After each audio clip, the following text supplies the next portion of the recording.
पूरे गांव के लोग लाल रंग से बहुत ही ज्यादा डरते हैं और अगर इन लोगों को कोई पेड़ पौधा लाल रंग का दिख भी जाता है तो ये उसे तुरंत उखाड़कर जमीन में गाड़ देते हैं। इस गांव के लोग कभी भी इस गांव से बाहर नहीं जा सकते क्योंकि इससे उनकी जान जा सकती है। गांव के चारों तरफ एक जंगल है जिसमें बेहद खतरनाक राक्षस रहते हैं। कुछ सालों पहले इस गांव के पूर्वजों ने राक्षसों के साथ एक समझौता किया जिसमें शर्त ये थी कि राक्षस उस वक्त तक गांव के लोगों को कुछ नहीं कहेंगे जब तक कोई गांव वासी गांव से बाहर जंगल में अपना कदम ना रख दे। पर अब लूकस नाम का ये लड़का जंगल के अंदर जाकर लाल रंग के फल ले आया था जिससे राक्षसों और इंसानों के बीच समझौता टूट चुका था। रात को एक लड़का अजीब सा शोर सुनता है और जब वो नीचे देखता है तो राक्षस गांव के अंदर आ चुका था जिससे वो तुरंत बड़ा सा घंटा बजाकर सभी गांव वालों को जगाने लग जाता है। गांव वाले इस घंटे को सुनकर उस राक्षस से बचने के लिए छुपने लग जाते हैं। वहीं इस गांव में रहने वाली एक अंधी लड़की जिसका नाम ईवी है वो राक्षस की दहाड़ सुनकर बहुत घबरा जाती है। तो कहानी की शुरुआत 19वीं शताब्दी से होती है जहाँ पर हमें एक विलेज दिखाया जाता है जिसका नाम पेंसिल्वेनिया है। इस गाँव में हर तरह की खुशहाली है लेकिन इस गाँव से कभी कोई बाहर नहीं जा सकता। इस गांव के चारों तरफ बड़ी बड़ी दीवारें हैं। साथ ही यहाँ पर एक वॉच टावर भी है जहाँ पर हमेशा कोई न कोई पहरा देता रहता है। दरअसल ये गांव जंगल के बीचों बीच था इसलिए इन गांव वालों का दूसरे किसी भी गांव से कोई भी कांटेक्ट नहीं होता है और जो लोग इस गांव के अंदर रहते हैं वो कभी भी बाहर नहीं जाते हैं। यहाँ पर किसी तरह के कोई पैसे नहीं चलते। यहाँ सब एक दूसरे का सम्मान करते हैं और साथ ही यहाँ पर कोई किसी से भी शादी कर सकता है। लेकिन शादी का एक रूल होता है कि कोई भी किसी को पसंद करता है तो वो कभी उसका हाथ नहीं पकड़ता जब तक कि उसकी शादी नहीं हो जाती। खैर अब यहाँ पर जो सीनियर लोग रहते हैं उन्हें एल्डर्स कहा जाता है। उन एल्डर्स में से एक एल्डर के बेटे की किसी बीमारी की वजह से मौत हो जाती है। दरअसल इस गांव में किसी भी तरह की अच्छी मेडिकल फैसिलिटी नहीं है इसलिए किसी भी तरह की बीमारी का इलाज करना यहाँ पर पूरी तरह नामुमकिन है। अगली सुबह दिखाया जाता है कि सब एक साथ बैठकर खाना खा रहे होते हैं और तभी जंगल में अजीब अजीब सी आवाजें आना शुरू हो जाती हैं जिसे सुनकर सब लोग घबरा जाते हैं। लेकिन यहाँ पर एक लड़का होता है जिसकी दिमागी हालत ठीक नहीं है जिसका नाम नोहा है। वो हंसने लगता है लेकिन उसे कोई भी परेशान नहीं करता है और कोई उसका मजाक नहीं उड़ाता है। दूसरी तरफ दिखाया जाता है कि गांव में एक जानवर की डेड बॉडी मिलती है जिसके बाद इस गांव के सभी एल्डर्स एक मीटिंग रखते हैं जिसमें वो डिस्कस करते हैं कि आखिर उस जानवर को किसने मारा होगा। तभी गांव का नौजवान लड़का लूसियस वहां पर आ जाता है और सभी एल्डर्स से विनती करता है कि मैं इस गाँव से बाहर जाना चाहता हूँ ताकि मैं मेडिकल फैसिलिटी को यहाँ तक ला सकूँ। हमारे आस पास जरूर दूसरे गाँव होंगे। हमारे एक साथी की अभी अभी बीमारी की वजह से मौत हो गई है। अगर हमारे पास मेडिकल फैसिलिटी होती तो हम उसे बचा सकते थे। पर लूसियस की इस रिक्वेस्ट को पूरी तरह से मना कर दिया जाता है। लूसियस की रिक्वेस्ट को मना करने का कारण ये था कि यहाँ गांव के आसपास जंगल में जितने भी क्रीचर्स थे वो पहले गांव पर आकर हमला किया करते थे लेकिन एल्डर्स ने उनके साथ एक समझौता किया था जिस समझौते के मुताबिक इस गाँव से कोई भी कभी भी बाहर नहीं जाएगा और एल्डर्स इस समझौते को नहीं तोड़ना चाहते थे क्योंकि अगर उन्होंने ऐसा किया तो वो क्रीचर्स गाँव में आकर एक बार फिर से इन लोगों के ऊपर हमला करेंगे। क्रीचर्स से समझौता सिर्फ यहाँ के एल्डर्स ने किया होता है और उन्होंने उन्हें देखा होता है जबकि नई जनरेशन ने उन्हें नहीं देखा था। लेकिन नई जनरेशन को जंगल से उनकी आवाज आती रहती है और कई बार उन्हें बहुत सारे निशान भी मिलते हैं इसलिए वो जानते थे कि जंगल के आसपास क्रीचर्स रहते हैं और लूसियस उन क्रीचर्स से नहीं डरता था इसलिए वो जंगल में जाना चाहता है पर उसे इस बात की इजाजत नहीं होती है। इसी गांव में एक लड़की रहती है जिसका नाम ईवी है। ईवी देख नहीं सकती और उसकी सेंसेस और उसका दिमाग बहुत तेज होता है। वो नोआ के साथ लूसियस के पास जाती है और लूसियस से कहती है कि मैं जानती हूँ कि तुम मेरा हाथ क्यों नहीं पकड़ते हो क्योंकि तुम मुझसे प्यार करते हो। और ये बात सच होती है कि लूसियस ईवी से प्यार करता है। लूसियस के पास नोहा भी होता है जिसकी दिमागी हालत खराब है। यहाँ लूसियस देखता है कि नोहा के हाथ में वो लाल रंग का फ्रूट है जो जंगल में पाया जाता है। इस गांव के अंदर कभी भी लाल रंग नहीं लाया जाता था, चाहे वो लाल रंग का कपड़ा हो या लाल रंग का कोई फूल या फ्रूट। साथ ही जब भी गांव में कोई लाल रंग देखा जाता है तो उसे जमीन में दफन कर दिया जाता है। खैर अब लूसियस समझ जाता है कि नोहा जंगल के अंदर गया था और क्रीचर्स ने उसे कुछ नहीं किया, इसलिए एक बार फिर से वो एल्डर्स के पास जाता है और उनसे कहता है कि नोहा के हाथ में वो लाल रंग का फ्रूट था जो सिर्फ जंगल के अंदर पाया जाता है। इसका मतलब वो जंगल में गया था और उसकी मासूमियत की वजह से क्रीचर्स ने उसे कुछ भी नहीं किया और मैं भी क्रीचर्स से नहीं डरता हूँ, इसलिए मैं दूसरे गाँव में जाकर मेडिकल फैसिलिटी को यहाँ तक लाना चाहता हूँ जिसके लिए मुझे इसकी इजाजत दे दी जाए। लेकिन एक बार फिर से एल्डर्स उसे मना कर देते हैं। अब लूसियस के दिमाग में सिर्फ एक ही बात चल रही होती है कि वो किसी भी तरह से इस गांव से बाहर जाकर मेडिकल फैसिलिटी को गांव तक लेकर आएगा। इसीलिए सबके मना करने के बाद भी अगली सुबह वो गांव के बाहर चला जाता है, जिस दौरान वो अपने सामने एक साए को देखता है जो कि क्रीचर्स का साया होता है। वो बाउंड्री के अंदर वापस आ जाता है। इसी रात को जो वॉच टावर पर पहरा दे रहा था, उसे अपने वॉच टावर के नीचे एक साया दिखता है जो कि क्रीचर्स का साया था। ये देखकर वो पूरी तरह डर जाता है और बेल को जोर जोर से बजाना शुरू कर देता है। बेल की आवाज सुनकर गांव वाले भी डर जाते हैं। दरअसल गांव में जितने भी घर हैं, उन सब घरों के नीचे एक बेसमेंट है और जब भी इन्हें खतरे का एहसास होता है तब सभी उस बेसमेंट में जाकर छुप जाते हैं। लेकिन ईवी अभी बाहर होती है क्योंकि वो लूसियस का इंतजार कर रही थी। तभी लूसियस आता है और उसे भी बेसमेंट में ले जाता है, जिसके बाद पूरी रात इन्हें क्रीचर्स की आवाज आती है। और अगली सुबह जब गाँव के लोग अपने बेसमेंट से निकलकर घर के बाहर आते हैं तो देखते हैं कि हर एक दरवाजे के बाहर लाल रंग का एक निशान है, जिसे देखकर सभी समझ जाते हैं कि क्रीचर्स से किया हुआ समझौता अब टूट चुका है। यानी कि क्रीचर्स ने गांव वालों को एक वार्निंग दी है। इसके बाद पूरे गांव की मीटिंग होती है जहां पर सभी एल्डर्स परेशान होते हैं कि ऐसा कैसे हो सकता है। तब लूसियस कहता है कि मैं गांव की बाउंड्री से बाहर गया था और मैंने वहां पर एक क्रीचर को देखा, इसलिए कल रात को क्रीचर्स हमारे गाँव के अंदर आए। यहाँ सब जानते हैं कि लूसियस के इरादे गांव के लिए अच्छे हैं, इसलिए उसे माफ कर दिया जाता है और समझाया जाता है कि आज के बाद वो कभी भी गांव की बाहर नहीं जाएगा।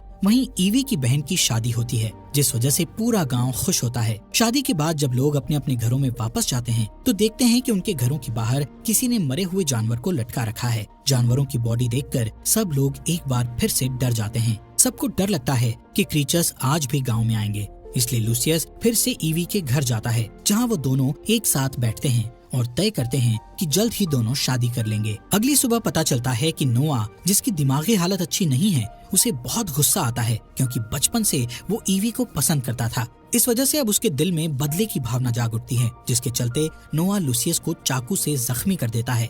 लूसियस की हालत बहुत ज्यादा खराब हो जाती है, साथ ही उसके बचने के चांसेस बहुत कम होते हैं क्योंकि इस गाँव में मेडिकल फैसिलिटीज नहीं है। इसके बाद नोआ को एक रूम में बंद कर दिया जाता है। ये एक ऐसा रूम होता है जिसमें कभी भी किसी को भी सजा के तौर पर बंद किया जाता है। अब नोआ इस रूम में बंद होता है क्योंकि वो कोई न कोई गलत काम करता रहता था। ईवी को जब पता चलता है कि नोआ ने लूसियस को चाकू से जख्मी कर दिया है तो वो बहुत दुखी हो जाती है। यहाँ ईवी के पिता एडवर्ड, जो कि गांव के एल्डर्स में से एक एल्डर हैं, वो अपनी बेटी से कहते हैं कि जब तुम्हारी आंखों की रोशनी चली गई थी तब भी मैं कुछ नहीं कर पाया था और अब मैं चाहता हूँ कि मैं जंगल में जाऊँ। लेकिन एडवर्ड की वाइफ उसे जाने से मना कर देती है और कहती है कि हम सब ने एक वादा किया था और हम उस वादे को नहीं तोड़ सकते। और अब ईवी भी तय कर लेती है कि वो इस जंगल को पार करके दूसरे टाउन में जाकर मेडिकल फैसिलिटी को यहाँ पर ला कर रहेगी। उसके पिता एडवर्ड भी उसका साथ देते हैं और गांव के सभी एल्डर्स के खिलाफ जाकर उसे परमिशन दे देते हैं। पर इससे पहले कि वो अपने सफर पर निकलती कि तभी एडवर्ड उसे खास खुफिया कमरे के और बहुत सारे ऐसे राज बताते हैं जो कि आज से पहले किसी को नहीं बताए गए थे। और ईवी के साथ गांव के 2 और लड़कों को भेजा जाता है। वो दोनों अपने सफर में बहुत ज्यादा डरे हुए होते हैं, लेकिन ईवी पूरी तरह से निडर होती है। उसके चेहरे पर, उसके मन में किसी तरह का कोई डर नहीं होता है। दरअसल जब उसके पिता एडवर्ड उसे खुफिया कमरे में ले गए थे तो उन्होंने उसे इस गांव का राज बताया था। उन्होंने कहा था कि यहाँ पर कोई भी क्रीचर्स नहीं है। दरअसल गांव में जितने भी क्रीचर्स को देखा जाता है वो एल्डर्स में से कुछ लोग होते हैं जो कि क्रीचर्स की तरह कॉस्ट्यूम पहनकर जंगलों में जाते हैं। और ऐसा हम इसलिए करते हैं ताकि कोई भी इस गांव से कभी भी बाहर न जा सके। अब ईवी को सच पता है, इसलिए उसके मन में किसी तरह का कोई भी डर नहीं होता है। उसके साथ जो 2 लड़के होते हैं बहुत ज्यादा डर जाते हैं क्योंकि जंगल से क्रीचर्स की आवाज आ रही होती है, इसलिए वो वापस गांव की तरफ लौट जाते हैं। लेकिन ईवी ऐसा नहीं करती क्योंकि उसके पिता एडवर्ड ने उसे बताया था कि जंगल से जो भी आवाजें आती है वो एल्डर्स द्वारा पेड़ों पर लगाए गए डिवाइस से आती है जो कि हवा चलने पर आवाज करते हैं। दूसरी तरफ हमें गांव में दिखाया जाता है जहां पर सभी एल्डर्स एडवर्ड से खफा होते हैं क्योंकि उसने अपनी बेटी को जंगल में भेज दिया था। वो सब कहते हैं कि हमने इतने सालों से मेहनत की थी और हमने एक सुरक्षित जगह बनाई थी, लेकिन अब ये रास्ता और हमारा राज जल्दी पूरी दुनिया के सामने खुल जाएगा। जिस पर एडवर्ड कहते हैं कि ऐसा कुछ भी नहीं होगा, मैंने अपनी बेटी ईवी को सब कुछ समझा दिया है। वहीं ईवी को दिखाया जाता है जो कि जंगल में आगे बढ़ रही होती है। तभी वो एक बहुत बड़े गड्ढे में गिर जाती है, पर किसी तरह वो उस गड्ढे से बाहर आ जाती है। जिस दौरान उसे क्रीचर्स की आवाज आना शुरू हो जाती है। हालांकि उसके पिता ने बताया था कि जंगल में कोई भी क्रीचर्स नहीं हैं, लेकिन गांव में ऐसी भी कहानियां प्रचलित थी जिसके अनुसार बहुत पहले क्रीचर्स होते थे और वो इंसान की नकल किया करते थे। जिसके बाद ईवी एक लकड़ी तोड़ती है, तब उसे सामने से भी लकड़ी तोड़ने की आवाज आती है। इसके बाद वो एक पत्थर फेंकती है, तब सामने से भी कोई पत्थर फेंकता है। जिसके बाद वो समझ जाती है कि क्रीचर्स सच में उसके सामने हैं, इसलिए वो डरकर भागने लगती है और तभी उस क्रीचर को दिखाया जाता है जो उसका पीछा कर रहा होता है, इसलिए वो उससे बचकर भाग रही होती है। और जिस गड्ढे के अंदर कुछ देर पहले वो गिरने वाली थी, वो उसी गड्ढे के सामने खड़ी हो जाती है। उसे पता है कि उसके पीछे क्रीचर्स आ रहे हैं। इससे पहले कि क्रीचर उसे पकड़ता, वो सामने से हट जाती है और वो क्रीचर गड्ढे के अंदर गिर जाता है। दूसरी तरफ गांव में दिखाया जाता है जहां पर सभी एल्डर्स उसी सीक्रेट रूम में जाते हैं जहां पर नोआ को कैद करके रखा गया था, लेकिन वहां पर नोआ नहीं होता है। पर एक खुफिया रास्ता होता है। यहाँ पर कुछ सामान के साथ जानवरों की खाल भी होती है, यानी कि गाँव में जितने भी जानवरों को मारा जा रहा था वो एल्डर्स नहीं मार रहे थे बल्कि नोआ मार रहा था, जिससे एल्डर्स भी परेशान थे कि नोआ का दिमागी संतुलन ठीक नहीं है, लेकिन वो दिमाग से बहुत ही शार्प है और उसे वो कॉस्ट्यूम मिल गई थी जिसे पहनकर एल्डर्स जंगल में घुमा करते थे। यानी कि उसके पास वैसा ही कॉस्ट्यूम था जिसे पहनकर वो भी जंगल में एल्डर्स की तरह घूमता था। इससे पता चलता है कि उसे एल्डर्स का राज पता चल गया था, इसलिए वो कभी भी किसी भी वक्त जंगल में चला जाता था। असल में जिस तरह से सभी एल्डर्स यहाँ पर रहने वालों के दिमाग से खेल रहे थे, उसी तरह नोआ भी उन सब एल्डर्स के दिमाग से खेल रहा था। लेकिन वो ईवी से प्यार करता था, इसलिए जब उसे पता चला कि लूसियस ईवी से शादी करने वाला है तो वो अपना आपा खो बैठा और उसने उसे मारने की कोशिश की, जिस वजह से लूसियस बहुत बुरी तरह से जख्मी हो गया। खैर, जंगल में जो क्रीचर्स ईवी के पीछे थे, जो गड्ढे में गिर गया था, वो कोई और नहीं बल्कि नोआ होता है, जो कि अब मर चुका था। यहाँ ईवी अपने सफर पर आगे बढ़ जाती है।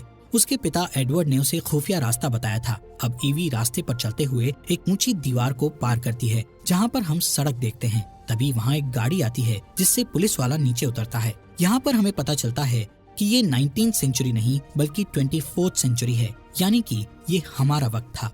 यहाँ पुलिस वाला ईवी को देखकर हैरान होता है क्योंकि दीवार के दूसरी तरफ जो एरिया है उसे एनिमल सेंचुरी कहा जाता है, जहाँ पर कभी कोई नहीं जाता था और ना ही इसके ऊपर कभी कोई प्लेन उड़ता था, क्योंकि ये प्लेन का रूट नहीं होता है। इसलिए गाँव वालों को कभी पता नहीं चला कि वो वक्त से बहुत पीछे जी रहे हैं।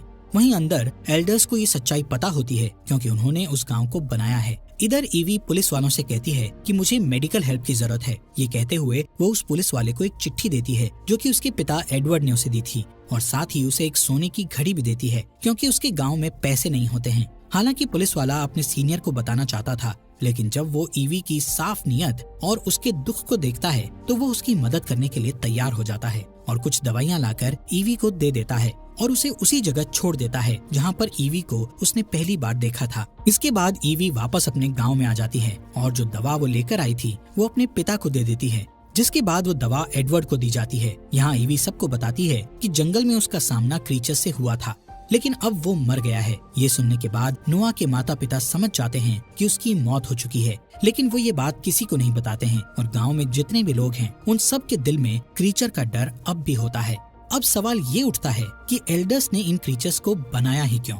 दरअसल 1972 में जब एडवर्ड एक प्रोफेसर था तब वो उन लोगों की काउंसलिंग किया करते थे जो बहुत ज्यादा दुख में थे, और उन सब के दुख का कारण ये दुनिया थी। इस दुनिया में बढ़ते क्राइम के चलते उन सब ने अपनों को खोया था, इसलिए प्रोफेसर ने उन सब के साथ मिलकर एक प्लान बनाया जिसमें उन्होंने ऐसे गांव को बनाया जिसके बाहर कोई भी नहीं जा सकता और न ही बाहर से कोई इंसान यहाँ पर आ सकता था। दरअसल ईवी के पिता प्रोफेसर एडवर्ड बहुत ज्यादा अमीर थे। उनके पास उनके खानदान का बहुत पैसा था और उन्होंने अपने खानदानी पैसे से इस पूरी जगह को खरीद लिया था, जिसके बीचों बीच उन्होंने इस गांव को बनाया था। साथ ही वो पुलिस को फंडिंग भी किया करते थे ताकि कोई भी दीवार के उस तरफ आने की कोशिश ना करे। इसलिए पुलिस दीवार के चारों तरफ वाली सड़क पर घुमा करती थी ताकि दीवार की दूसरी तरफ कोई भी ना जा सके। साथ ही एडवर्ड गवर्नमेंट को फंडिंग भी किया करते थे ताकि कोई भी प्लेन उस जगह के ऊपर से ना उड़े। और वहीं ईवी ने ये गवाही दी होती है कि उसने जंगल में एक मॉन्स्टर को मारा है, जिससे एक बार फिर से सबके दिलों में डर बैठ चुका था।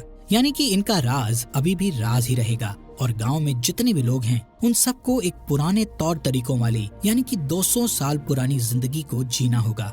ये सब बच्चे जब यहाँ पर आए थे तब वो बहुत छोटे थे और अब सब बड़े हो गए हैं, इसलिए इन्हें कुछ भी याद नहीं होता है। और इसी के साथ ये कहानी समाप्त होती है।